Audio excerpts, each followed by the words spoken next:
enforce the subpoenas we did enforce. They complied and testified under the penalty of perjury that they had no knowledge. Now, the Clinton declarations were short bullet points, almost like talking points. And the evidence is clear that the Clintons did have relationship with them. Now, again, I've said publicly millions of times, there's no one's accusing the Clintons of wrongdoing, but the fact that they were that close, and the fact that I've never seen a sit-down interview with Bill Clinton where he's answered questions about his relationship with Epstein and Maxwell like the current president has. So we have complied and enforced all of our subpoenas, 100% of our subpoenas. So I just want to make that very clear. Can I respond to you, sir? Sure. Just to be clear, you're talking about two declarations. The declaration that you chose to use as something that you moved on to not bring him in was 1/6 the size of the Clinton declaration. I'm looking at the Alberto Gonzalez response to you, sir, that you chose to dismiss, and it is one sentence long.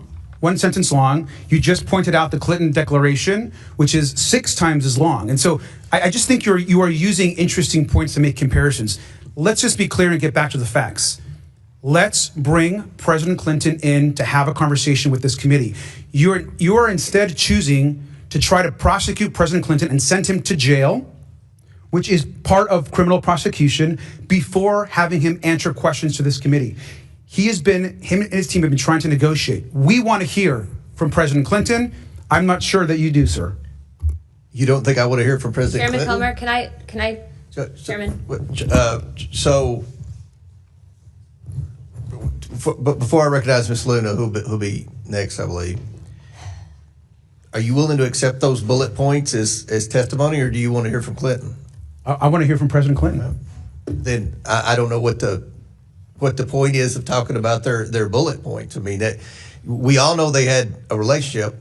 So. Well, sir, I'm just responding to the fact that you mentioned that you're dismissing other legal subpoenas with 1-sentence answers, and you're the one that pointed out the Clinton's declaration, which is also under penalty of perjury. Do you think that Eric Holder or Lynch or Jeff Sessions or Merrick Garland had more?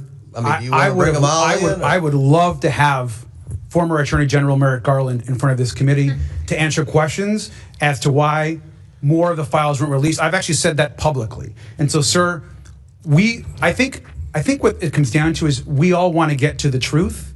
We all want justice for the survivors. And I think more information is better. And so I think our position is that it is clear to me that President Clinton is negotiating to come in front of this committee. And it may not be exactly what you and the lawyer and your team want to see as far as that negotiation, or you're not satisfied with the progress, but they continue to negotiate. They have not rolled out a transcript. Let's get them in front of this committee. Thank you, sir. Chair recognizes Mr. Gill, then Ms. Luna. Mr. Gill has a bigger. Go ahead. No, who's next? Ms. Luna. Go ahead, Ms. Luna. Then Ms. Thank you, Chairman. I'd just like to remind the American people that I was the member that made the motion to hold Merrick Garland in contempt of Congress, and every Democrat voted against it. And in addition to that, 3 of my Republican colleagues voted against it, one of which did not come back because his voters decided that he was too swampy for them. So okay. I'd just like to point that out. But aside from that, Ms. Luna, it's been pointed out to me you've already had 5 minutes. Somebody will probably yield you some time. I've got to. If I could just finish real quick. If we're looking to see why the files have not been released yet, look no further than the judge Engelmeyer, I'm sorry, who's Ms. actually been Luna. responsible I'm sorry. for denying If someone can yield you some time. Special counsel. I'm just saying, I'm making a point. All right. So this is all political. So we haven't games recognized here. the Republican on this. Ms. Mace, do you want to be recognized? That would be great, Mr. Chairman. I have a number of documents I would like to enter into the record this morning with unanimous consent. First of all, I want to ask my colleagues on the other side of the aisle to stop playing politics with justice. Not a single one of you voted for your own party to be held in contempt. I'm the only member of this body, of this committee, that has held both Republicans and Democrats alike in contempt for defying a congressional subpoena. So the hypocrisy is real, and I don't want to hear anyone on the other side of the aisle say no one is above the law here on this. We're talking about human trafficking, sex trafficking. We're talking about children, girls as young as 14 being assaulted, being trafficked by wealthy and powerful people. This is not political. This is personal. This should be nonpartisan. We should be working on this together. And it's incredible that we're politicizing rape, or politicizing sex trafficking, or politicizing this entire Epstein thing. And it just, as a survivor, I'm telling you, it should not be. And I've done a lot of work, Mr. Chairman, in advocacy and writing legislation for victims of abuse, male, female, and children, man, woman, and child. South Carolina, my home state, Mr. Chairman, has a huge problem with not with all sorts of violent crimes, but sex trafficking in my state is up by over 400%.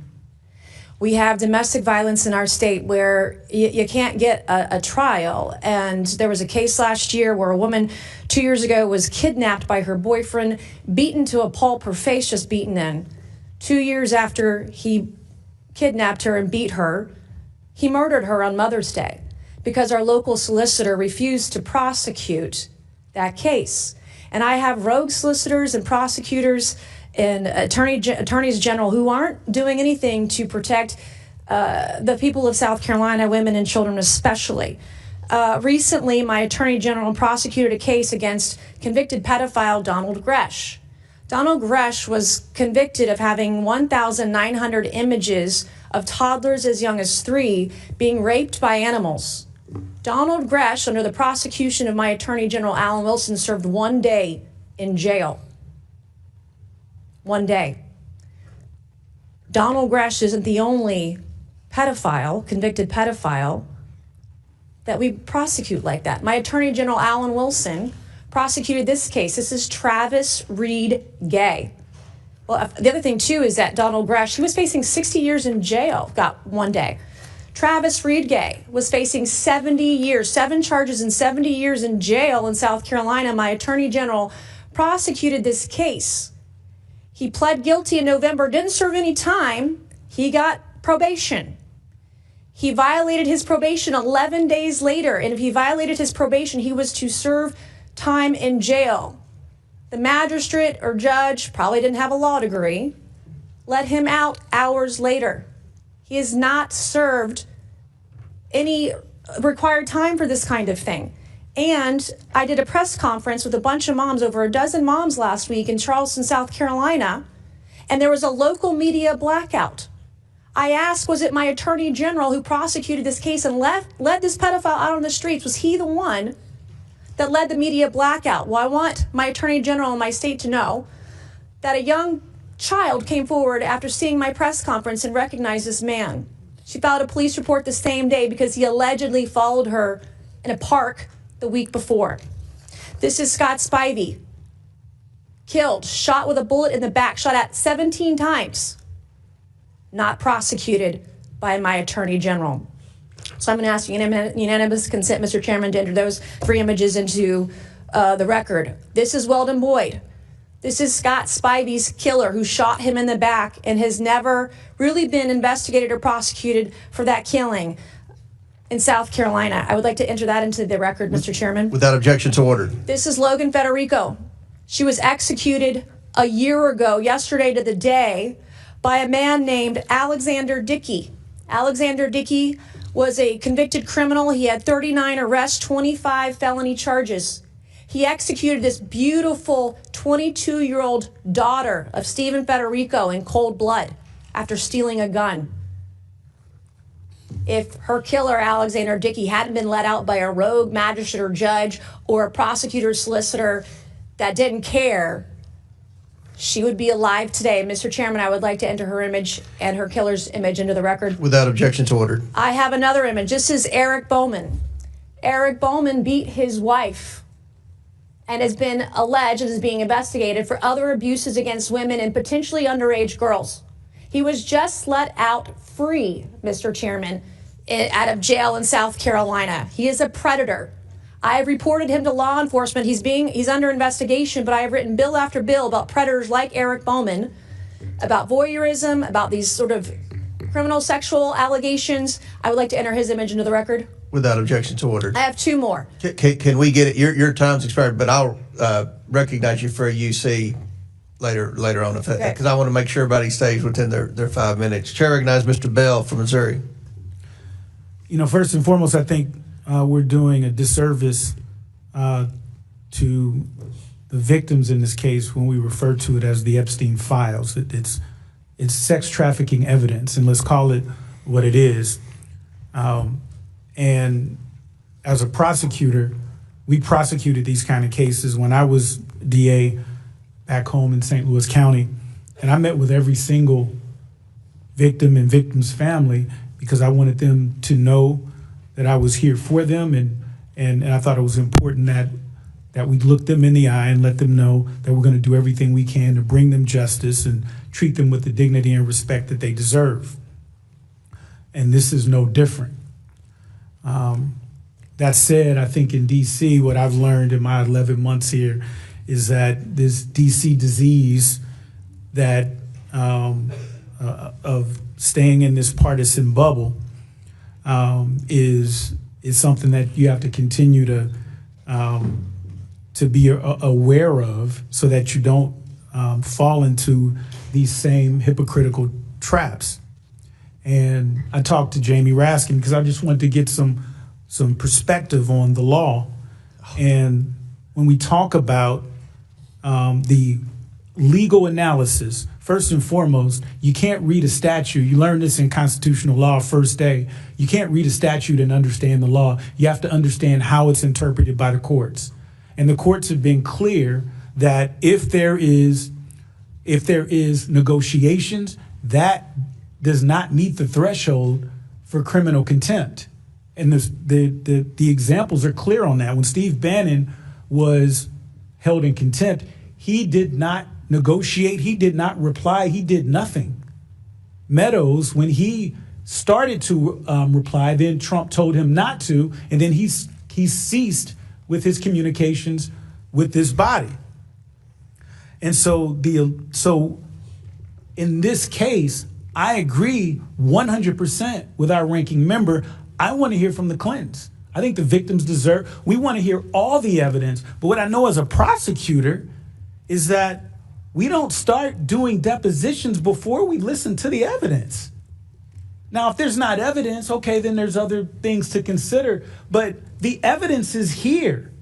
There is evidence that has been duly voted on to be presented to the American people in a bipartisan manner, and of this evidence, we've received 1%.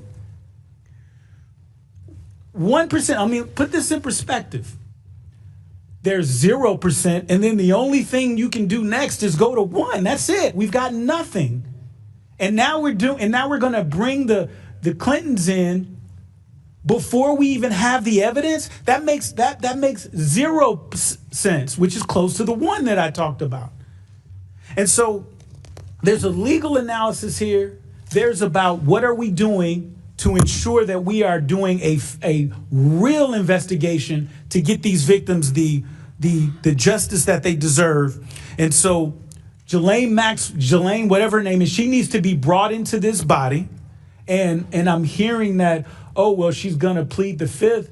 First of all, then let her. But secondly, legally, on most of these questions, she can't plead the fifth.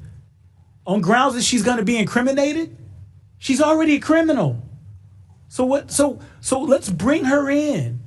Let's do those things. Let's bring in every single person. I don't care what they are, Democrat, Republican, and I've said this publicly, and my mother got on me about this. I don't care if my mother is in the Epstein files. We need to see 100% of the Epstein files to ensure that we are doing right by these victims. The illegal analysis does not support criminal contempt. A real investigation, a fair bipartisan investigation would lead us to the conclusion that we want to hear from the Clintons, that we want to hear from everyone. But right now, we don't even know who else is in the Epstein evidence because Pam Bondi has not turned over that evidence. And that's the massive violation that we're seeing, that my colleagues on the other side of the aisle don't seem to have any urgency about. The massive violation of the law, and Pam Bondi needs to be here to answer those questions, but that is like, oh, well, we'll put it off. We'll get there. We're working with them. I'll yield the remaining. Sorry, Ranking Member. Before I recognize Mr. Gill, I want to point out February 11th, Pam Bondi will be in front of the House Judiciary Committee. February 9th. I'm sorry, February 9th. February 9th. February 9th is Miss Maxwell. Miss Maxwell. And February 9th, we're deposing Miss Maxwell. February 11th, Pam Bondi will be in front of this committee. So there's a lot of wheels moving right now. Chair recognizes Mr. Gill from Texas. Thank you, Mr. Chairman. I just think it's worth pointing out that the obvious reality here is that the Clintons are doing everything they possibly can to not come testify before the committee or have any real transcript or information about his engagement and involvement with Jeffrey Epstein over a long period of time. I mean, we've been working for 5 months to nail down a date for a deposition, working in good faith in the entire time. The Clintons have been evading this committee, at one point even deciding that they were going to propose Christmas Day, Christ's birthday, as a date for a deposition. I mean, that's not good faith. At one point, they proposed that instead of doing a deposition, they're going to have Chairman Comer and a staffer and a note taker go up to New York City, where they could ask Mr. Clinton questions and create 2 different sets of records about what Clinton said. That's obviously quite different than having an official court reporter precisely write down the words from the former president. Competing staff notes are simply not going to cut it. So we've spent 5 months working on this. It's about time that they comply with a lawful subpoena like many other people have. And there's some suggestion that we're selectively choosing who to enforce these subpoenas against. I mean, as you pointed out multiple times, Jeffrey Epstein visited the White House 17 times. He flew at least 26 times on Epstein's private plane. There's a clear, long-standing, obvious connection between the Clintons and the Epsteins, and I think we need answers for that. And I hope that we get that, and I hope that our colleagues on the other side of the aisle will join us in that. And with that said, I'm happy to yield 2 minutes to my colleague, Miss Anna Paulina Luna. Thank you. I'd like to just say that I do agree with some of the sentiment of both my colleagues, to include Mr. Bell, who actually just spoke to wanting justice for the victims. But it's important to note that the reason why the files have been delayed in release is because of Judge Paul Engelmeyer in New York. This judge specifically ordered the SDNY to do a second review, and for those documents to then be certified by U.S. Attorney Jay Clayton.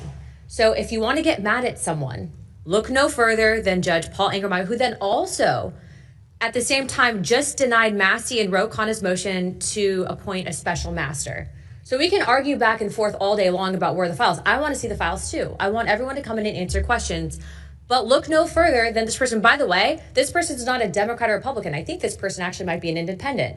But if you're wondering where the files are at, that is the truth of the matter. That's it. As soon as those files come out at the DOJ, we're going to get them. And by the way, I will remind people that weren't here earlier, Todd Blanche will get on a phone call with people here. And after this, I'm going to go walk over Todd Blanche's cell phone number to Chairman Garcia and to Chairman Comer so they can both get on a call. I think it's important to open dialogue, okay? But the point is that we have to know the facts, and those are the facts. So look no further than Judge Paul Engelmeyer. Again, he's the one person that appointed the review, a second review, and then once those documents are then reviewed, then it goes to the DOJ. But you can't fast track the process. Ask a question? Yes. Okay. Are you suggesting that the reason for not receiving 99% of these files is this judge? Not 20% of the files, 30%, half of them, 99% of the files, some of which are already public? From what I've been told, and this is why I would encourage you guys to talk directly to the DOJ on this, is that there was a second review ordered. I don't know who all is in charge over in New York specifically doing that second review, but I do know that at least with the DOJ, they are officially done reviewing all the documents that they had left, right? They had 500 attorneys, actually said this earlier, that NSD, Southern District of Florida, SDNY, and the FBI, there's 500 lawyers working on this to review all the documentation. They're officially done with that. Now, I don't know what the second review process is because I'm not internally at the DOJ, but what I will tell you is when you have this judge then also turning around and denying Ro Khanna and Massey's motion to appoint a special master, which I think Mr. Khanna can probably speak on, I think that that's shady. And I think that it's really terrible that we're sitting here arguing at each other, pointing fingers, when it's this one guy who no one seems to be mentioning that's actually stonewalling it. So I'm here for it. I want all the documents, and I do think that we're going to get those documents. Do I think it's going to be rushed? Absolutely not. I don't want to rush the process, but I will also encourage you guys, just as I did this morning, I got a victim's specific information. The DOJ has said that they will release whatever files they have pertaining to her directly, and she had not up until recently been able to, I think up until today, get that because, frankly, a lot of these victims' portals go to just, I think, empty inboxes. But the point is that it's important for context. So I yield my time. A question for the chair. Well, you're right. Before I begin, I have a question for the chair. I just wanted to clarify, when you said Pam Bondi's coming on February 11th, is she coming to this committee? She's coming to the Judiciary Committee. So is she coming to this committee at all?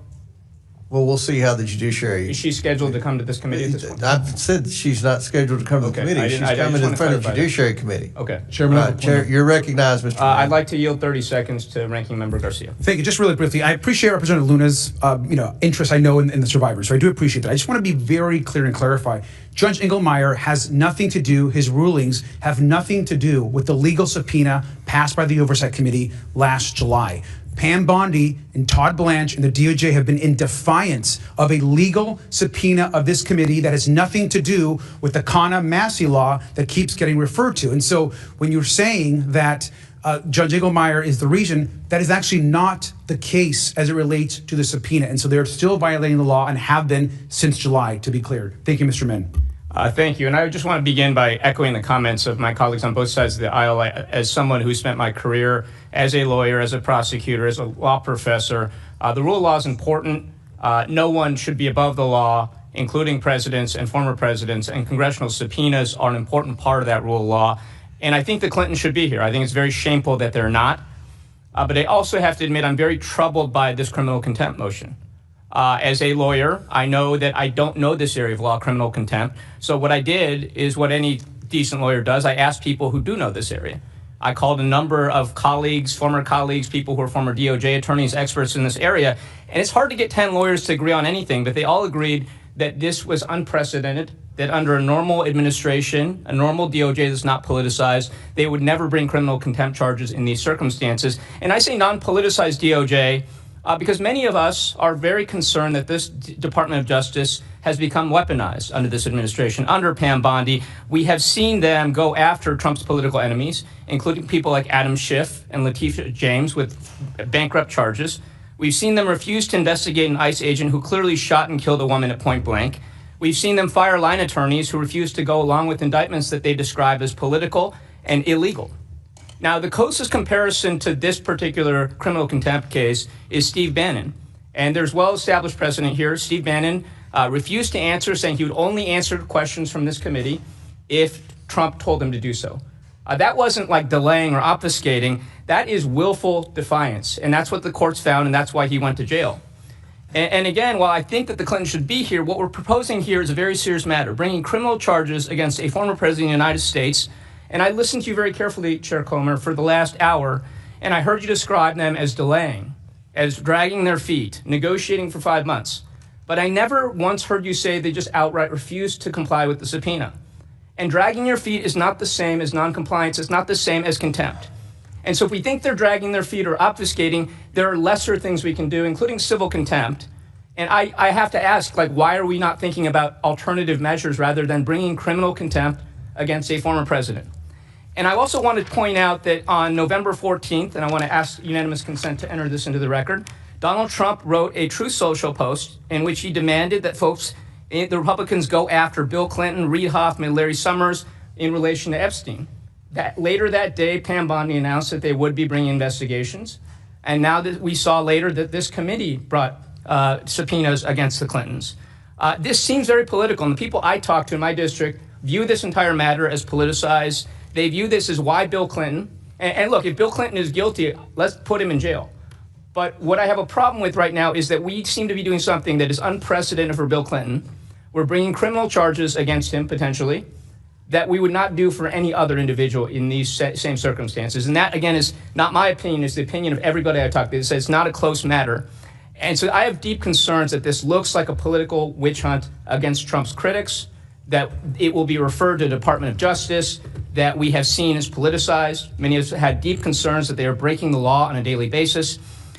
So I have trouble with this. I don't know yet how I'm going to vote, but I'd love to hear from you, Mr. Comer, why we did not pursue alternative measures, particularly when the Clintons, by all accounts, were actively negotiating, and whether you thought that their offers were not sufficient. They don't strike me as noncompliance or defiance of this subpoena. Mr. Min. Mm-hmm. Mr. Min, will you think yield for a for question 5 real quick? months? I mean, you just want to keep negotiating for 12, 11 more months and hope. Willful noncompliance is my question to you. I mean, why not let's civil contempt or nobody's something like that? buying what you're selling. We've been negotiating for 5 months. Why 5 not months. civil contempt or some alternative? Can I make a months. suggestion, actually? And I don't yield my time to you. I yield it to Mr. I've already Chairman, answered your Chairman, question. I can I yield make- back then. All right, Chair now recognizes Mr. Higgins. Thank you, Mr. Chairman. Request unanimous consent to enter into the record the minutes of a hearing conducted by the Federal Law Enforcement Subcommittee on July 23rd of 2025, over which I presided as chair. That was the subcommittee, to clarify for America, where the original subpoena driven by the Democrats and Ms. Lee, the original motion to subpoena the so-called Epstein files was introduced. Unanimous consent to present. Without objection, so ordered. Sir, so within that is minutes. Here's the original motion from the Democrats. Move that the subcommittee issue a subpoena. Listen carefully, you alleged journalist and you, the beloved American citizenry that's paying attention to this. Move that the subcommittee issue a subpoena to the Department of Justice for the full, complete, unredacted Epstein files to be delivered concurrently to the majority and minority of the Subcommittee on Federal Law Enforcement of the Committee of Oversight and Government Reform. That's it. That was the motion presented by the Democrats.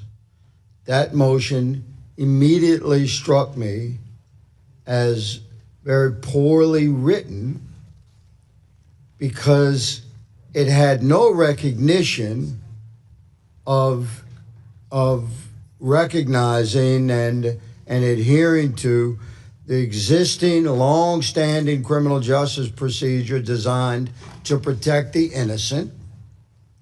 It had no timeline.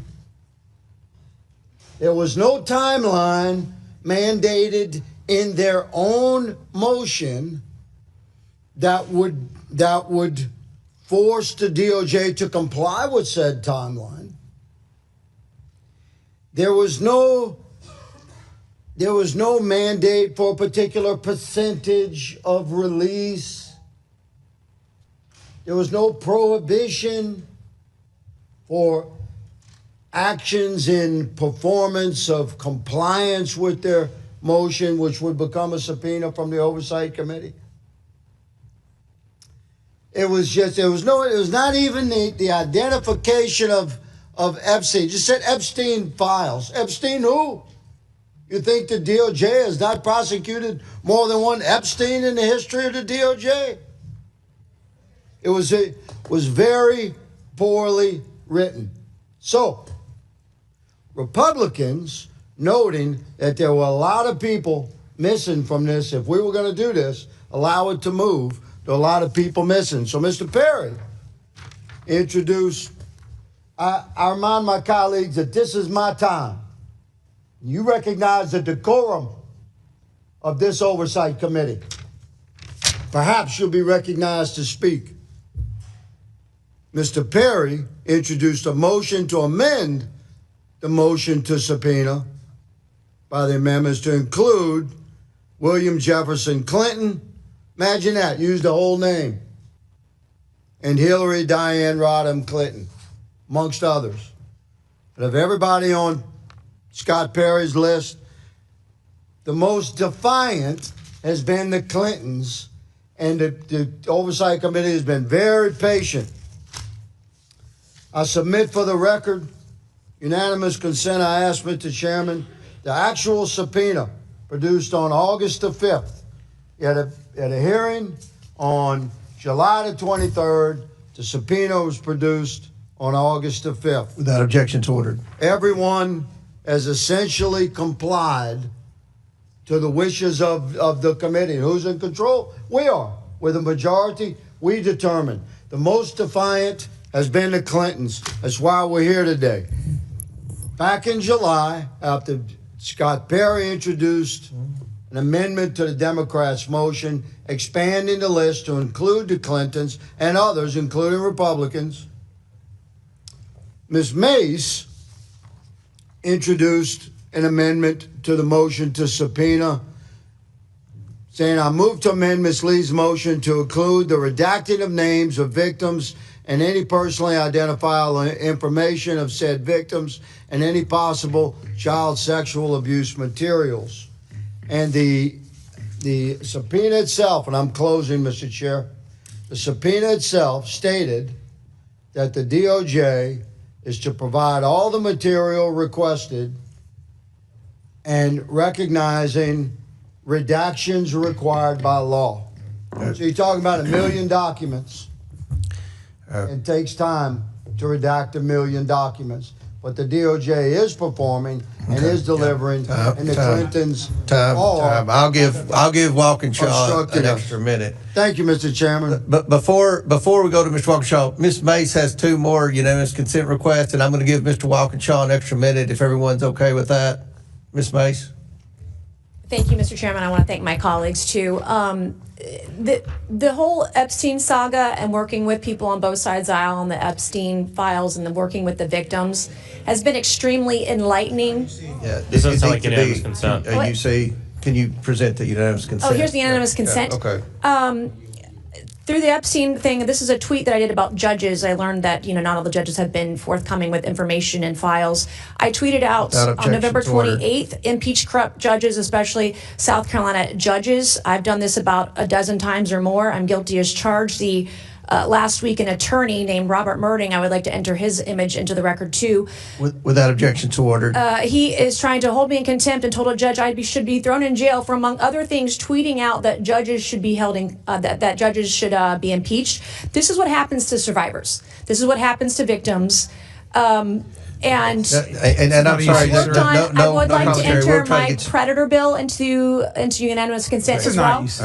Without objection to ordered. And thank you. All right, thank you. Chair recognizes Mr. Walkinshaw for 6 minutes. Thank you, Mr. Chairman. I'll restate what others have said, which is that anyone who has information relevant to our investigation, including President Clinton, should talk to the committee. And I'm glad that he's agreed to do so. I have read, Mr. Chairman, that one of the sticking points in the negotiation between you and the Clintons' lawyers has been your demand that questions be asked about non-Epstein related issues.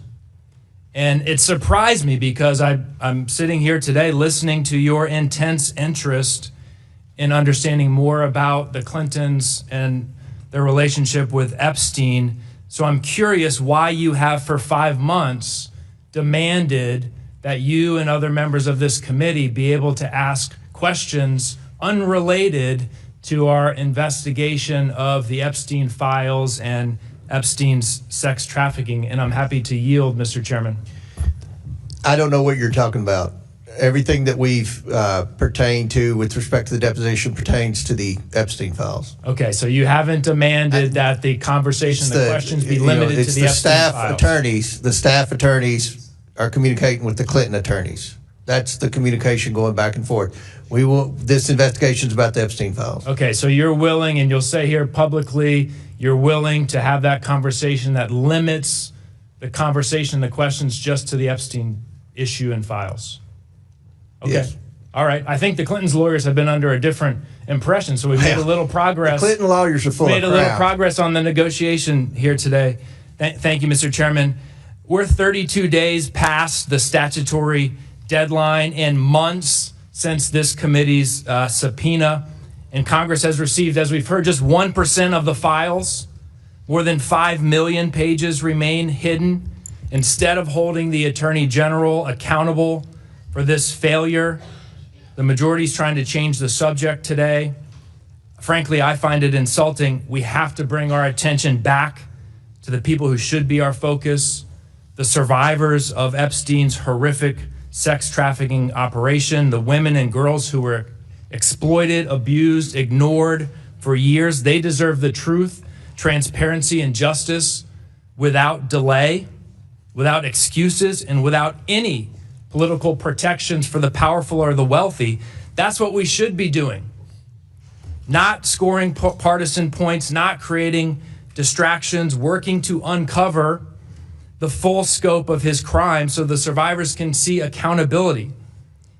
And if we're truly serious about justice, we can't ignore one of Epstein's most well-documented associates, President Donald J. Trump. We have documented communications, including a signed birthday note from Donald Trump containing explicit sexual references and referencing wonderful secrets between them. Emails from Epstein saying that Trump, quote, knew about the girls. Donald Trump acknowledging he knew Epstein was a, quote, creep and that Epstein recruited girls and women from Mar-a-Lago. Trump saying he wants to cover up the files because, quote, my friends will get hurt. If we're committed to transparency and justice, why is that off limits for this committee? Why is his name absent? Why no discussion of Attorney General Bondi's refusal to comply for months with this committee's subpoena? Why no contempt for Attorney General Bondi? What we're witnessing today is not oversight, it's not accountability, it's part of a cover-up, a diversion. And it didn't start today. Despite clear legal requirements in a law that Donald Trump signed, a subpoena that you signed, Mr. Chairman, and repeated public promises, Attorney General Bondi has failed to release the files. It's entirely within her control, and yet only 1% has been produced, more than a month late. And even that sliver is so heavily redacted that it mocks the law. It mocks the law. And it mocks this committee's subpoena. Let's be honest about the transparency that Attorney General Bondi has provided. This is DOJ Epstein data set number 4. It's number 4.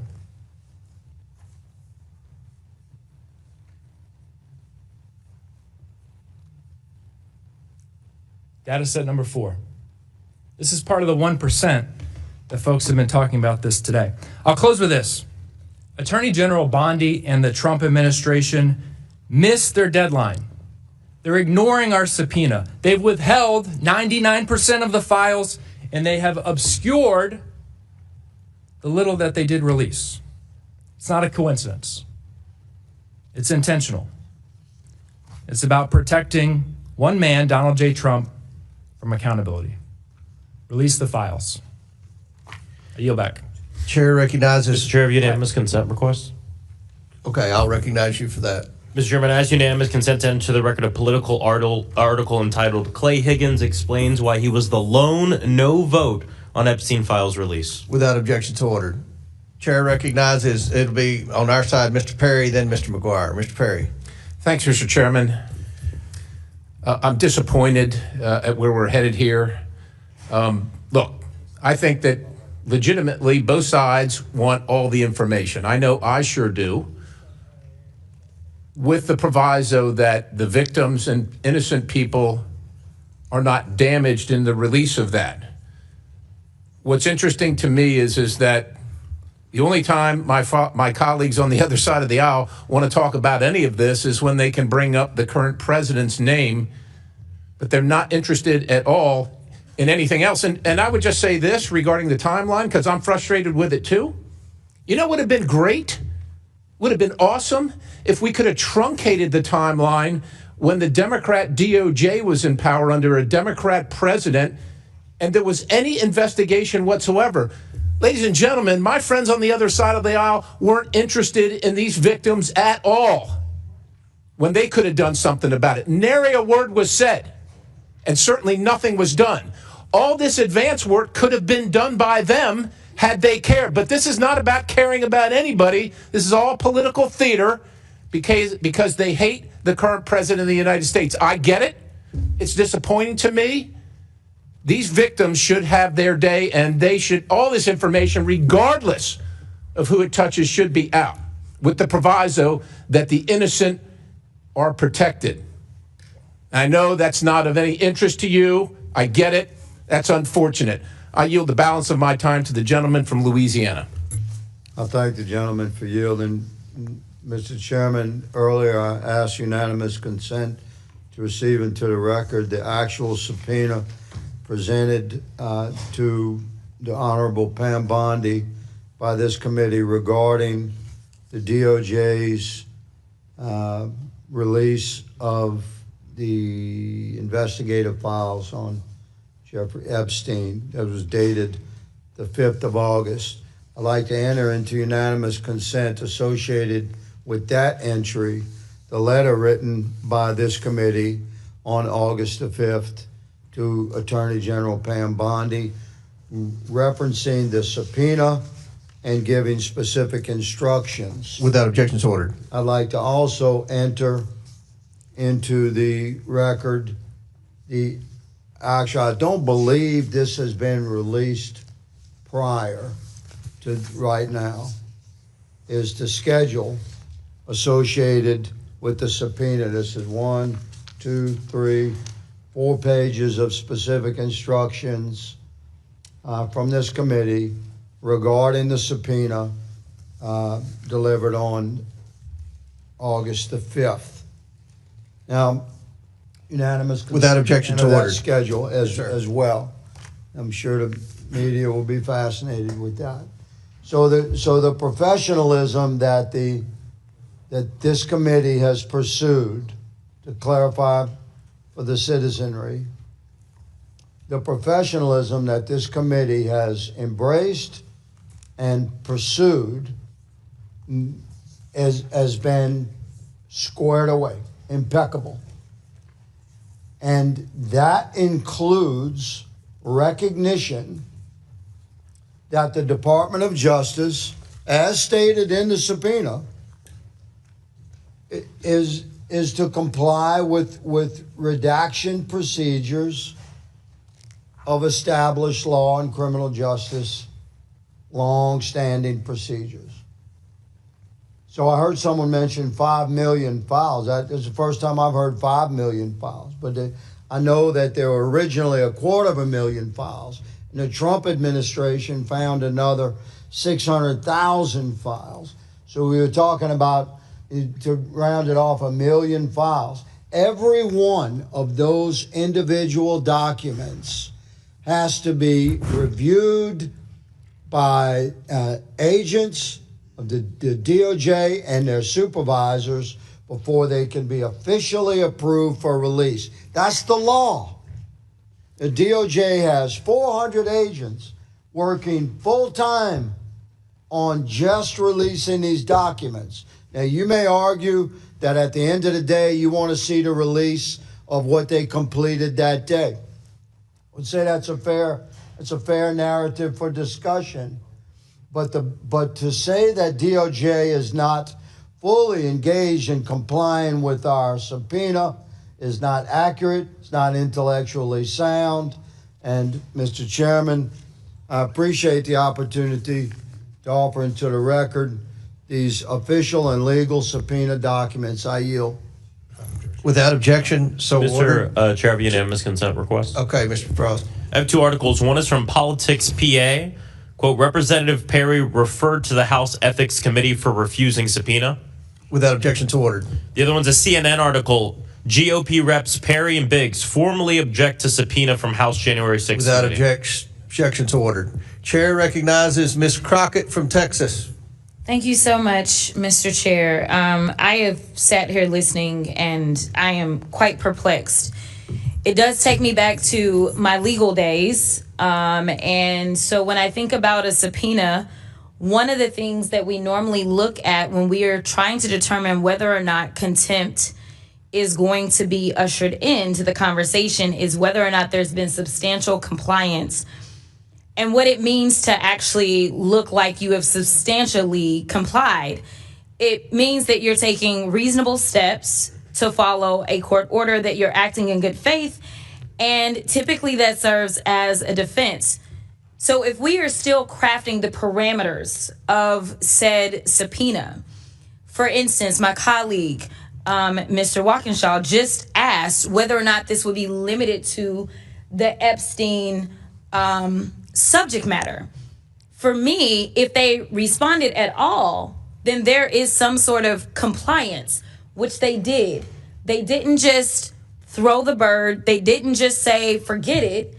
But more importantly, I just want to point out that we are living in an age of hypocrisy, because my other colleague just pointed out that Mr. Perry sits here and somehow sits in judgment of others. Frankly, that is what people are kind of getting annoyed by, is the hypocrisy, because Mr. Perry still has an outstanding subpoena that was never complied with. In addition to that, he talked about we need to care for the victims. Somebody correct me if I'm wrong, and I will yield my time. But I don't believe that Mr. Perry ever signed off on the discharge petition in the first place. So I don't know if he is just doing what he believes is politically expedient. But I will tell you this. I refuse to be a puppet, because Democrats tend to be of goodwill. We always want to do the right thing. We are always trying to follow the rules and follow the law. Unfortunately, we are living with an administration that does not care. We just want some type of parity. So, for instance, we all want to hear from President Clinton. If for some reason you said, we will give you, say, Pam Bondi, and then we've got President Clinton with it, or say maybe President Trump and President Clinton, two presidents, because we know that both presidents actually had a relationship with Jeffrey Epstein. But what looks political and looks like one can get away with everything, especially since that's what the Supreme Court has stated, that's why it looks like it's just gamesmanship. You only care about following the rules so long as you can invoke those rules on what is typically perceived as your political enemies. This is why we are falling apart in this country. We are supposed to be about checks and balances. It should not matter whether or not you're associated with the Democratic Party, the Republican Party, independent, or whomever, whether you're rich, whether you're poor, whether you're middle class, whether you're a black immigrant or whatever. But it seems like we only have a political agenda in this committee, and that's why everything goes off the rails. You only love law enforcement when they're going after black, brown, immigrants, that kind of folk, right? But on January 6th, you didn't care about law enforcement because they still don't have their plaques up.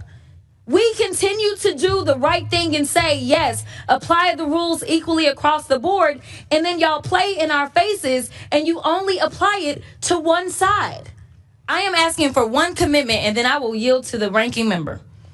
Mr. Chair, will you commit to me, as the chair of probably the most important committee in this Congress, especially in this moment where people are concerned about the level of corruption that exists within this committee, will you promise me that you are good for doing whatever is right and following the evidence, no matter who is on the other side of that evidence?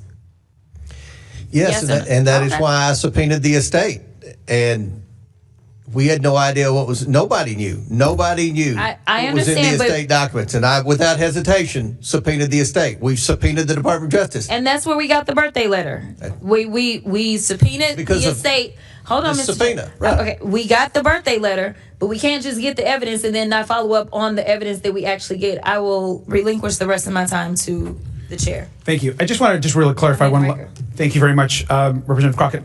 Just to back to Mr. Walkinshaw's point, I think it's important to clarify that in communication, Mr. Chair, with your team and the back and forth with the emails, the Clinton team made it clear that they wanted to answer questions about Epstein, but that was not something that your team agreed to, only about Epstein.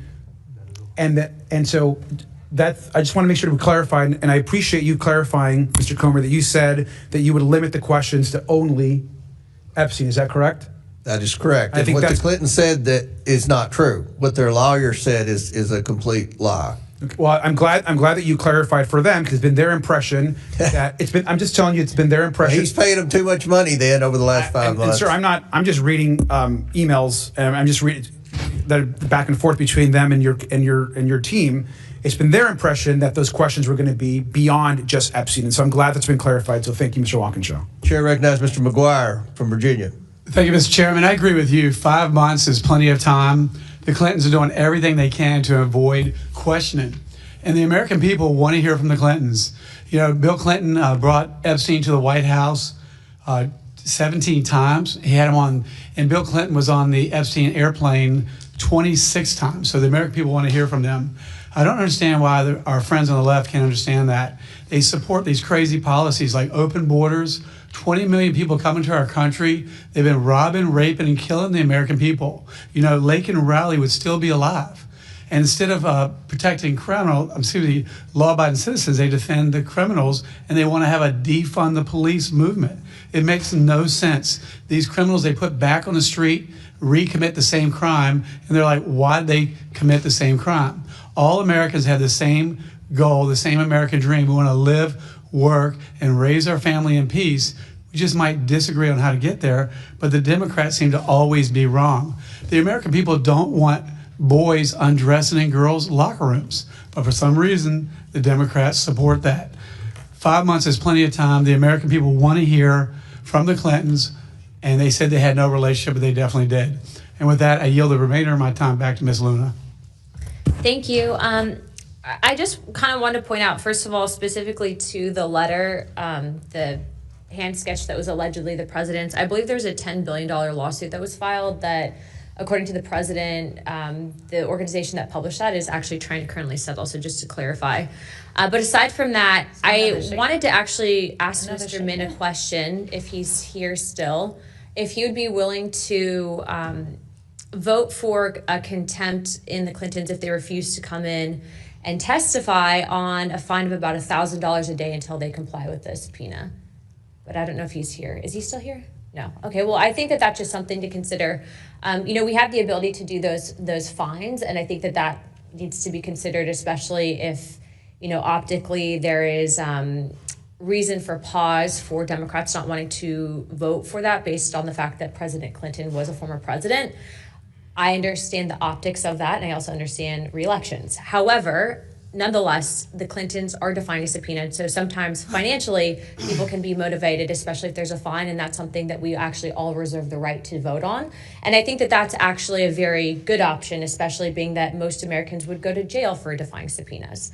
And so I do not think that there needs to be any special accommodations made, especially given the nature of this, but I do think that that can be a tool to motivate. So I'd like to suggest that to you, Chairman Comer, also to you, Ranking Member Garcia, that would be a good method that we specifically reserve if we choose to use alternative means of contempt. Representative, would you yield to me for a question? Yes. So it seems like you're open to changing this, what we're voting on today, so that way we can get to a place where we actually hear from them. Is that right? Is that what I'm hearing? What I want, yes, I would like to have the Clintons coming into Congress to give a transcribed deposition. Yeah. I think that Chairman Comer has made that clear, but I also think having just Garcia and Comer drive all the way up to New York without that, I think that optically that sends a very bad message as the separation of powers and authorities Congress has. And then I also too think that, you know, it's kind of a slap in the face to people that typically would not have those accommodations made for them. Yeah, yeah. With that also, you know, being a part of this, I think that, you know, Bill Clinton specifically said he wants the files to be released. And I think that we also need to consider the fact that there is a judge. I know Mr. Garcia disagrees with me on this, but based on the email that I have seen on Judge Paul Engelmeyer, if you have someone that is ordering the DOJ to do a second scan of the files, if it's politically motivated, that's impeding an investigation. And I'm tired of judges, if they get involved in investigations in Congress, trying to obstruct. And so I just putting this out there, I'm going to be trying to impeach that judge unless he can basically give a waiver, let the DOJ release the files immediately. Yeah, and just real quick, I just want to say on the general thing, I agree. I mean, I think it would be best if the ranking member and chair can huddle and figure out how we can change it so we can actually hear from them. Because my concern too, and the other thing is, there's no faster way to make sure that we never actually hear from them in person than moving forward a criminal contempt that says put them in jail. I mean, we're just not going to hear from them for our investigation. And so, I mean, I agree if they can come to something to figure out how can we move forward in a way where we're actually, there's a pathway to hear from them. I'm for that. So to be clear, I do not agree with what the Clintons are doing. Okay, and I think that they need to come in here to explain. But I do think that when you go after someone's pocketbook, I think that they quickly change their tune, and I think that they might be compelled to come in. I also don't want to set the precedence, though, that just because you're a president means you're outside of this, justice. That's basically what it would be doing. And so, Chairman, I will let you direct the ship on this, but that is my suggestion. Thank you. Chair recognizes Ms. Ansari. Thank you. I'm going to start by yielding to the ranking member. Thank you. And I want to just respond to Ms. Luna and Mr. Maxwell as well. Just to be clear, I think two things can be true. It can be true that we want to hear from the Clintons and that it's important that we hear from them and that we want to enforce our subpoena. I think it can also be true that they have also begun clearly making efforts to answer questions by declaration, to negotiate coming in, to give testimony. They've made offers to obviously be in, their initial offer was to do that testimony outside of Washington, D.C. with the leadership of the committee and staff. They have been open to transcription.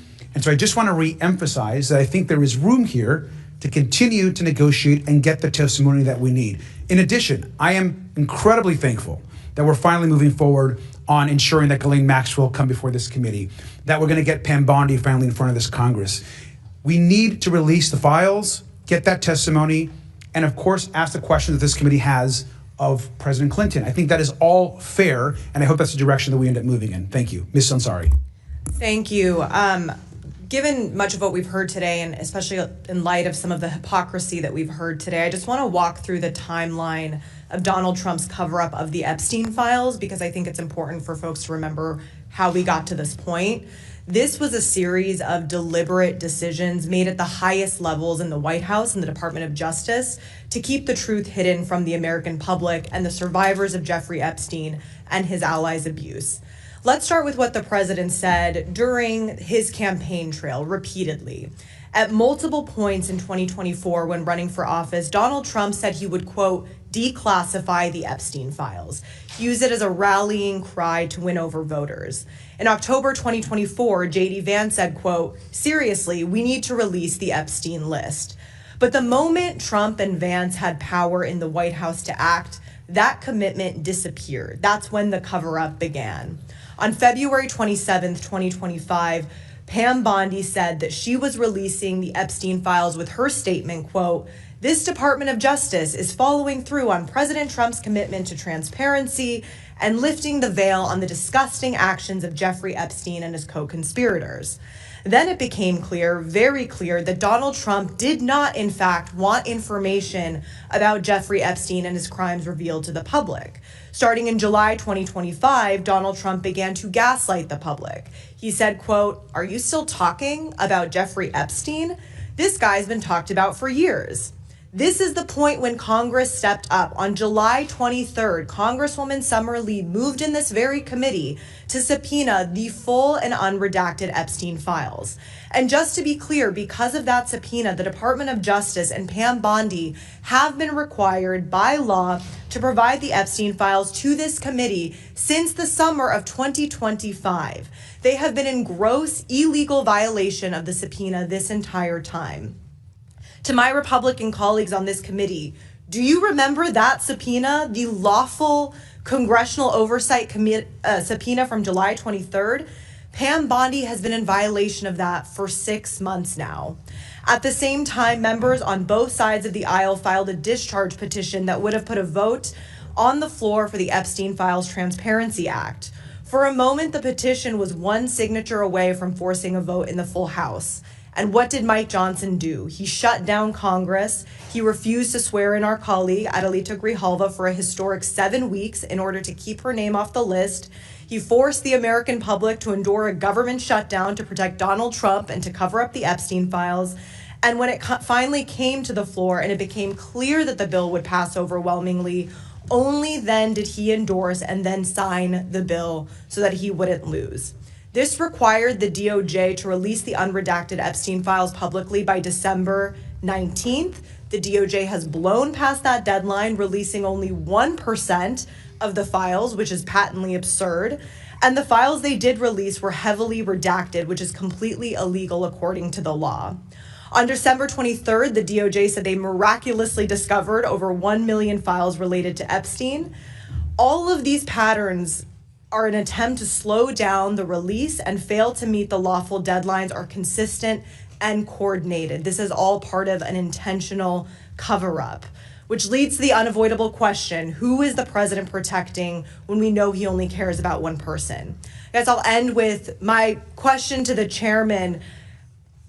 The Attorney General, Pam Bondi, has violated the subpoena issued by this committee. We should be holding her in contempt to remain fair and to remain transparent. And so I ask that you do that if you really truly want to be fair and care about the justice for the victims here. May I respond? We have been very clear. We expect those documents. She has complied. She's turned over documents. In the 1% in the beginning, not you all compliant. complained and said the first document dump didn't have enough redactions, and the second document dump had too many redactions. So they're trying to get this, and I believe Mr. Chairman, that we will get those documents I very hear soon. you. I have been assured we're going to get those documents very soon. I hear you, but with all due respect, given everything that she herself stated in February of last year, her own statements in front of the entirety of the American public saying, we have the documents. They are ready to go. The subpoena from this committee was issued in July. And nobody on our side is defending Pam Bondi. I can assure you. She should be held in contempt. If we are going to hold She is complying with. They have turned documents over. They have turned documents over, and every time they do, you all complain about too many redactions, not enough redactions. So. That is unacceptable. It has been 6 months. All right, your time's expired, and we want the documents. We've made that very clear. Chair recognizes Mr. Crane. Can I do unanimous consent first? Okay, before I recognize Mr. Crane, we'll let. Thank you. I just want to do a unanimous consent request. This is actually an email that has been sent to your team, Mr. Comer, and our team from the Clinton lawyer and the Clintons. That basically says, to be clear, we are not objecting to a transcript and never have. Please make that clear during today's testimony that was sent to you, Mr. Comer. So I just want to reemphasize they are not objecting to a transcript. Thank you. And before I recognize Mr. Crane, let me reply. We just got that email, and we have spent 5 months trying to get acceptable terms that I think everyone within any sense of fairness would agree needs to occur. After we hold this vote, hopefully it'll be a bipartisan vote. They're going to have 2 weeks before this bill is on the floor. They're going to have 2 weeks before the full House votes on it. And make no mistake, to the Clintons and their lawyers, this bill will pass, and I believe it will pass with Democrat votes, even though I've heard Democrat leadership is whipping to try to get you all to vote no on this. They have had 5 months to comply with this, and to defend the indefensible and try to act like Bill Clinton's a victim here, I think is a stretch. We know who the victims are, and I think if you ask the victims, do you want to hear from Bill Clinton? I'm pretty confident I know what the answer will be, because our staff has communicated with their attorneys. Chair recognizes Mr. Crane. Thank you, Mr. Chairman. Obviously, this committee hearing is about whether or not we're going to hold the Clintons in contempt of Congress. I strongly recommend that we do, especially in pertaining to the release of the Epstein files and trying to get to the bottom of what exactly went on there and how Jeffrey Epstein was allowed to continue doing what he was doing and abusing so many people for so long. It's interesting when I look at the history of the Congress and look at the fact that Peter Navarro, former Trump trade advisor, who defied the January 6th committee subpoena, was sent to prison for 4 months. Steve Bannon, also a former Trump advisor, defied the January 6th committee subpoena. He was sent to prison for 4 months, and several others. So it's going to be really telling to see how my Democrat colleagues vote on this one. Mr. Comer, how many times, Mr. Chairman, how many times did Mr. Epstein go to the White House in your recollection, sir? According to the evidence that we've obtained, it appears he went 17 times during the Clinton presidency. Is that more times than you've gone to the White House, Chairman? I've been member of Congress for 9 years, and fairly high up on the pecking order. I've been to the White House, I believe, 9 times in 9 years. So he went to the Clinton White House double the number of times that I've been to the White House in my entire congressional career. Mr. Chairman, how many times did Mr. Clinton fly on Mr. Epstein's plane? At least 26 times, according to the flight logs that were subpoenaed from the estate. Right. Point of order, Mr. Chairman. Those were 4 different trips, 4 trips, and every time they regassed the plane, they counted that as another trip. But it was Asia, Africa, and they had to refuel. So every time they stopped to refuel, they counted that as another leg of the trip. There are 4 trips, not 27. That's almost like I didn't inhale. Reclaiming my time. That's still enough trips for us to want to be able to ask the Clintons questions about their involvement with Epstein. Is that true, Mr. Chairman? Yes, sir. Right. So, like I said, I hope that my Democrat colleagues who all of a sudden have found religion, this Congress, and now they want the Epstein files, even though over the last 4 years when they had control of Washington, D.C., you didn't hear a peep about Jeffrey Epstein out of any of them. And so I think it's going to be real telling, how my Democrat colleagues who claim to be all about the victims, how they actually vote on these contempt charges for the Clinton family. And I just think it's interesting, too, that, Mr. Chairman, my understanding is you've been working for the last 4 or 5 months to get the Clintons in here. Is that correct? 5 months, yes, sir. Did they tell you that they would come in over December 24th and 25th, Christmas Eve and Christmas Day? They have implied that they would come in, yes. Okay, So that just goes to show that they're trying to dodge suggesting dates that they know none of us are in session. And I think that's pretty despicable. The other thing I believe that they said is that you and the ranking member could fly up to New York, but you couldn't record any of the conversations. Is that correct? That is correct. Does that sound like any congressional deposition you've ever heard of, sir? No, and it would be my word against Mr. Garcia's, and I'm pretty confident I know whose side the New York Times would take, and the Washington Post would take, and MSNBC would take. And look, an investigation, you have to have transcripts, and the media wants transcripts. Well, you have to have transcripts. We don't do the notes. And the Clintons have already accused us of lying, and they accused us of saying this was an unlawful subpoena, which I appreciate Mr. Garcia admitting that it is a lawful subpoena. So I yield back. I also want to point out one thing that I think has been pretty interesting. When I flew into Washington, D.C. yesterday, my chief of staff told me that he'd been contacted by the Clinton attorneys at least 3 times to try and stop this. So it looks as if they tried to resist you for about 5 months, and once we finally pulled the trigger on it, now they're realizing that this could go very poorly for them. Is that correct, Mr. Chairman? That's how it appears, that they could stall, and then when it finally came to this vote, they felt like they could count on the Democrats objecting and a few of the Republicans that the media would go to and the moderates and say, oh, is this going to affect your election? Is this going to affect your election? At the end of the day, I think even the media wants to hear from Clinton. We all want to see the documents. So everyone in America that's keeping up with this, which is a majority of Americans, they want answers, and we're trying to get answers here today, and the Clintons have obstructed for 5 months. 5 months. Thank you, Mr. Chairman. I yield back. Chair recognizes Ms. Tlaib. Oh, wait a minute. Ms. Randall, I'm sorry. Thank you so much, Mr. Chair. I'd like to yield 30 seconds to the ranking member. Thank you. I just want to, again, just clarify that that the Clintons have not objected to a transcript. I just want to clarify that, Mr. Comer, which you just mentioned. And I think that in this moment of negotiation, which you've been in, and you've been in with them this entire time, there's progress being made, and they've not objected to the transcript. Let's talk to President Clinton, and let's get a transcript of it. Let's have the committee there and the staff there and move forward. Thank you.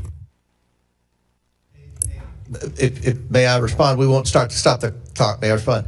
They did object to a transcript, Mr. Garcia. They did object to a transcript. They're just now changing because they see that public opinion is not on their side. Chair recognizes Ms. Randall, and we'll give you 5 minutes. We'll give you 5 minutes.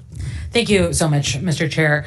I want to start by saying I do not feel it is my responsibility to defend the former president of the United States.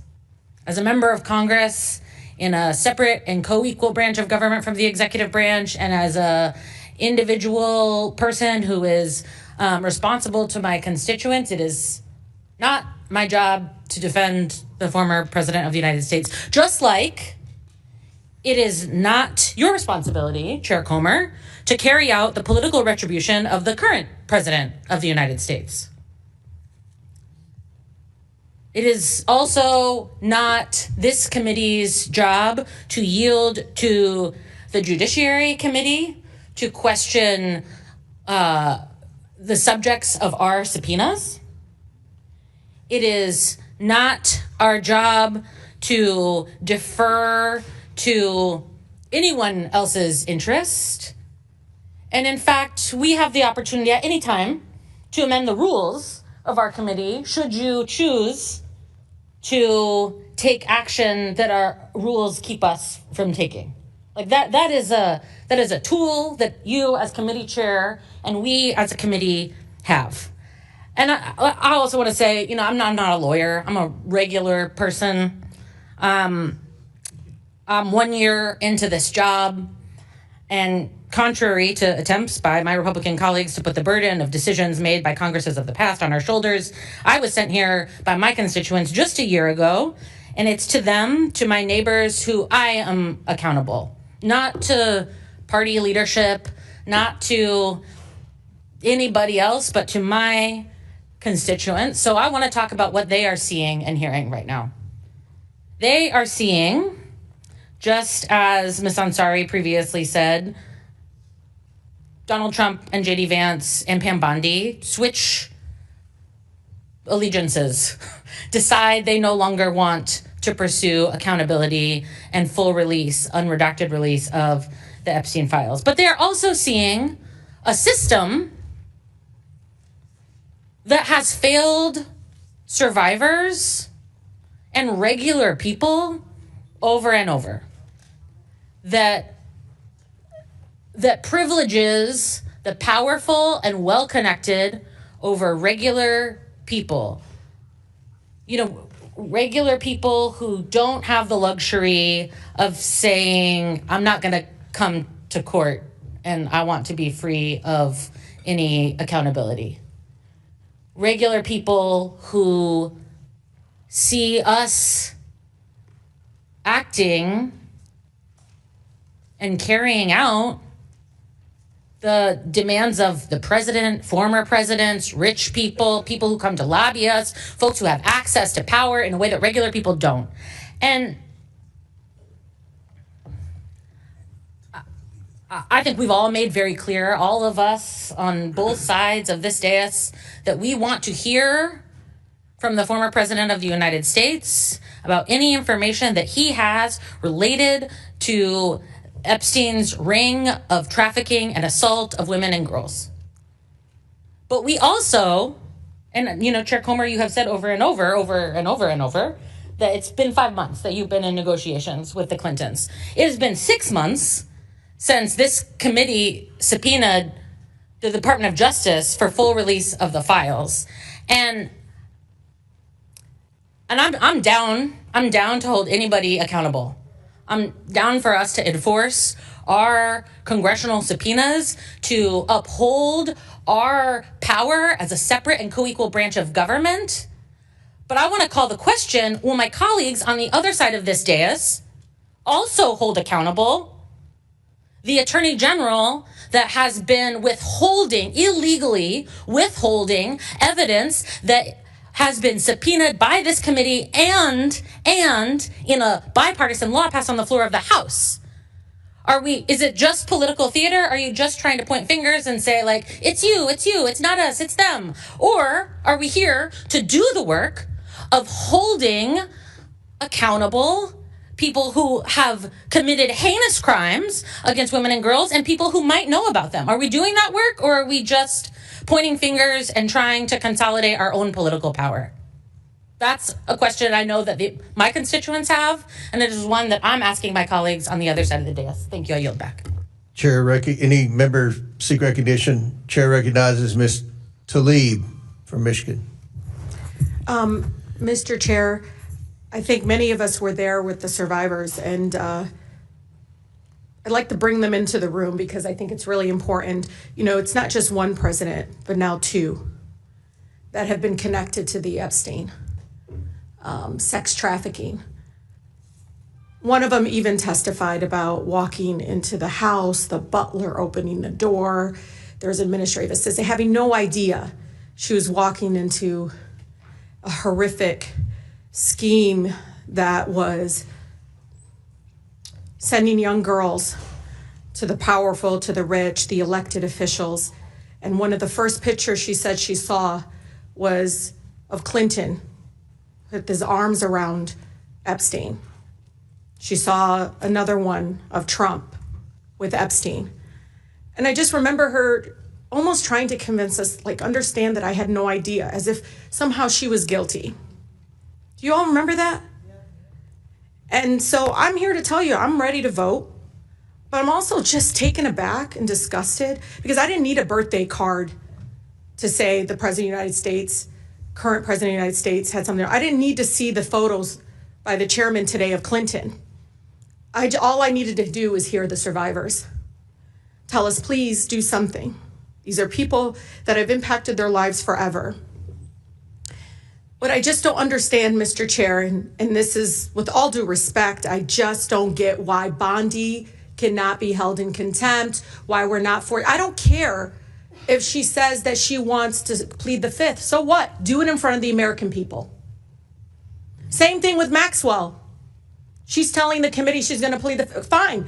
Have her come before this committee to do it in front of the American people. The fact of the matter is, are you saying that if anybody wants to plead the fifth, they don't have to be forced to come before this committee? That doesn't make any sense. What excuse is that? That doesn't make any sense. The fact that I continue to tell you all, what is the most consistent thing survivors have asked us to do? Follow the money. How come we haven't forced JP Morgan Chase before this committee? How come we haven't allowed Bank of America to come before this committee? Mr. Chair, it is so disgusting.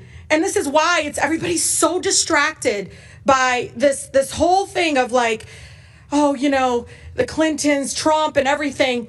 But who was funding it? Literally, JP Morgan turned a blind eye to evidence of sex trafficking even after his 2008 conviction. Hear me out. After he was convicted, they still hid suspicious activity reports that should have been reported. You see the fact that continuing them saying, well, in 2028, agreed to pay what? $290 million to settle a lawsuit? I don't care. You come here, and because it's the truth, y'all. You guys got to realize Epstein's not the last person. There's probably another Epstein out there right now doing sex trafficking right now. We should hold everybody in contempt that had anything to do to cover this up, including bank executives that still have their jobs. The fact of the matter is, we know what this is. You want to talk about Bill Clinton, Hillary Clinton, but talk about everybody involved. Because it does look like you're only doing this to distract everyone when we know not one, but two presidents were involved. And those young ladies shaking when they were testifying in front of them because they didn't know if they could trust us. Some of them literally said, we had no idea what we were walking into. But they were connected to the rich. They were connected to the presidents. You heard them say that over and over again. But one of the things they continue to say is follow the money. Because, Mr. Chair, Bill Clinton, Donald Trump, J.P. Morgan, all these people, they will not be the last folks that allowed a sex trafficker to harm young women, children. And so we have to set a very good precedent that we will not sit back and say, well, Maxwell's going to plead the fifth, Bondi's going to plead the fifth. I don't care. You're a public servant. Come before this committee. Maxwell, you were directly involved. How many times did the survivors mention her? How many times? Saying that she lured them in. She was primarily involved. And Mr. Chair, you and I had conversations. And you said, give us names. They gave us names. And you know it. So why are y'all focused only on them? And let me tell you, you know where I stand. I will hold anybody in contempt that will not give us information. I don't care how many lawyers they bounce up on us. But I'll tell you, Mr. Chair, shame on us for not forcing Bondi before this committee. Shame on us for not forcing Maxwell before this committee. Shame on us for not forcing J.P. Morgan Chase to answer questions that many of us have of them of $1.5 billion in suspicious activity. Because somebody had to fund this madness, this horrific actions by these men. With that, Mr. Chair, I yield. Ms. Tlaib, if I may respond to some of that before I recognize Ms. Bobert's next. Okay. I believe with all my heart you are as sincere as anyone on this committee about wanting to get answers about the truth. And I believe your heart is pure.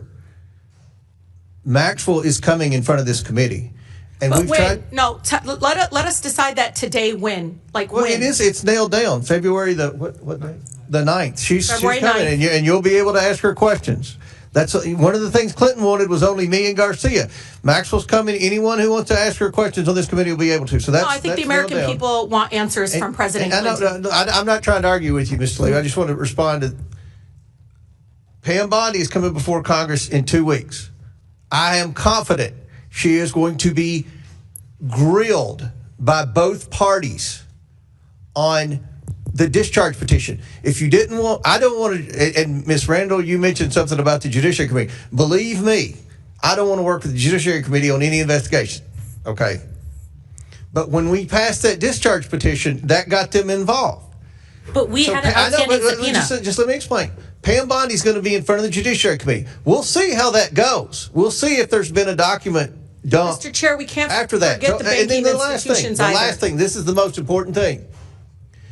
Months ago, I approached Ms. Tlaib, Ms. Lee, and Ms. Stansbury, and I said, please, if you all get a chance, and I know you all are all sincere, try to get some names from these women, and we will continue to try to get documents. Mr. Chair, if I didn't Mr. want Chair, to know let's that, follow if we the didn't money. want to, Let's Ms. bring Tlaib, these bank Ms. Tlaib, you're out of executives. order. I'm just we want to hold everyone accountable. We don't care if they're billionaires. We don't care if they're Republicans. We don't care who they are. Do you agree to work with me, though? We got to get the bank executives here. Because, Mr. Chair, you and I know that this is still being funded in some other way. Epstein's dead. But we know there's another person out there doing the same thing. We know it because the banks covered up. These suspicious activity forms were literally these reports that had to be filed. They were there for a reason. So we can stop. And last thing, and then I'm going to open it, I think, to see if there's any other members. But we are going in looking at suspicious activity reports, both Republicans and Democrat staffs going in looking at suspicious activity reports as we speak. I'm all about looking at suspicious activity reports. Now, time's expired. Does any other member seek recognition, Mr. Fallon from Texas. Thank you, Mr. Chairman. I'd like to share a quote with you. I thought it was interesting. No one is above the law, and no one should be escaping accountability. And Hillary Clinton said that. And according to the LA Times, there's another quote. No man in this country is so high that he's above the law. I agree with both of these quotes. Al Gore said that when he was a member of this chamber, Bill Clinton's own vice president. I hope every member of this committee agrees with those quotes. So we have to ask ourselves, are we a rule of law nation or are we not? When a citizen of these United States is subpoenaed by this Congress, they should comply, plain and simple, regardless of who they are. We all get accused of things, and we should do everything we can to, because accusation is nothing but that, to prove it false if it's untrue. Jeffrey Epstein was a rapist, pedophile, sex trafficker. In street parlance, he was a scumbag, lowlife, and slimeball. And some of the things that I've read in these files, he was evil incarnate. He's also dead. I didn't even know who he was until he wasn't. So why are we here talking about a dead guy? Because he was associated with powerful people, some of which are highly likely to have participated with him in some of the worst kind of criminal activity. And if they did, they should pay. They should face justice. Whether they're rich or poor, famous or anonymous, mighty or meek. So is that what we're doing today? Are we pursuing justice and transparency? Because transparency makes an easier and shorter path to the truth. We should be pursuing the truth.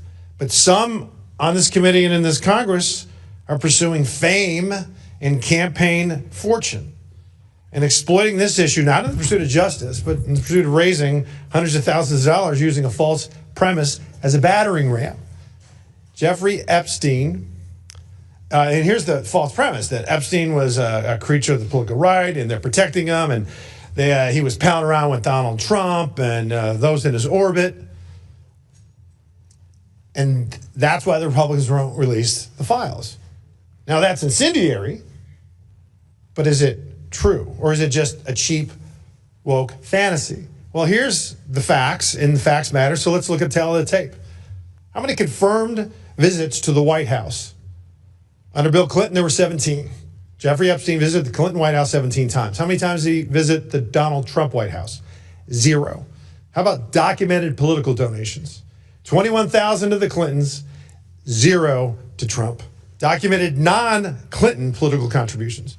118,000 to the Dems, 18,000 to the GOP, for a total of 89% to the Democrats and the Clintons, 11% to the GOP. Now to the matter at hand. Epstein files released by the oversight Democrats from 2019 to 2023 when they were in charge of this committee. 0. Epstein released files by the oversight Republicans from 2023 to present, 53,000 pages.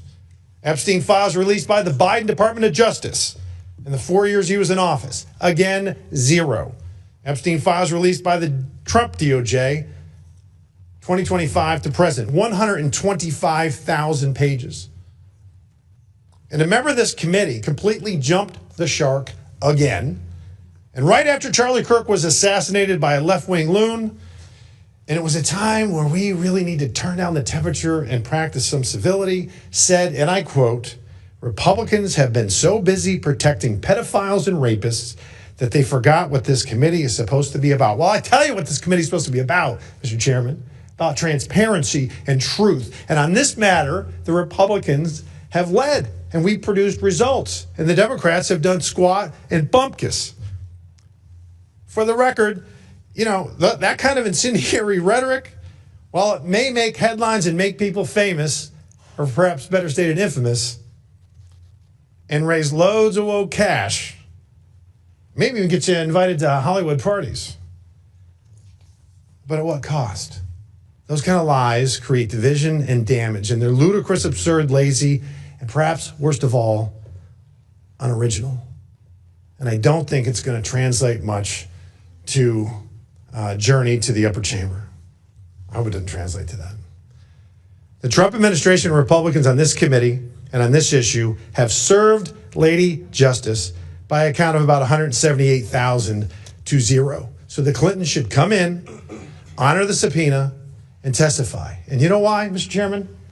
In the pursuit of truth. Mr. Chairman, I yield back. Gentleman yields back. Chair recognizes Ms. Stansberry from New Mexico. Thank you, Mr. Chairman. You'll have to forgive me if I do not give a slow clap to our colleague across the aisle for his Academy Award-winning appearance just now in front of the committee.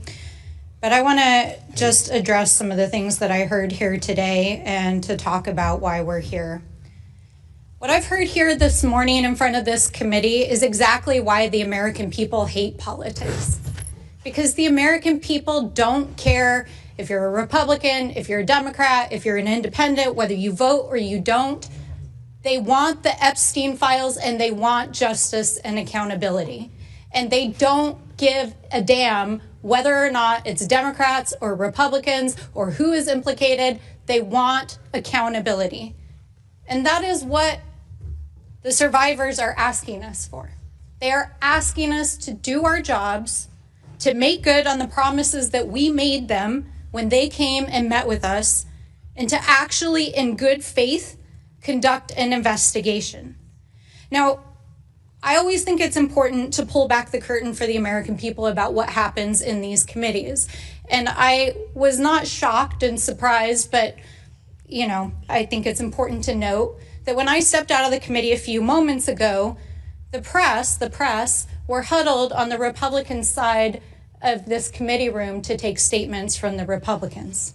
They're not out in the kind of like neutral area. They're standing outside the Republican door so that after this vote is taken, our Republican colleagues can walk out and make a statement to the press. Now, I think that that's important to note for the public here, because this is not about true accountability. Because if this was actually about getting to the bottom of this case and actually holding individuals accountable for the crimes that were committed by Jeffrey Epstein, by Ghislaine Maxwell, by the associates, and the many, many people who are implicated in this case, what would be happening right now in this committee is that Pam Bondi and DOJ officials would be sitting right there on the witness panel answering questions under oath, because they are breaking the law. They are not complying with our subpoena. They are not complying with the Epstein Transparency Act. And on the day, the final deadline, that they were supposed to release their final explanation about why they may have redacted some files, and in fact they have, as has been stated many times, only released less than 1% of the files, Donald Trump used the United States military to invade a foreign country and steal their oil.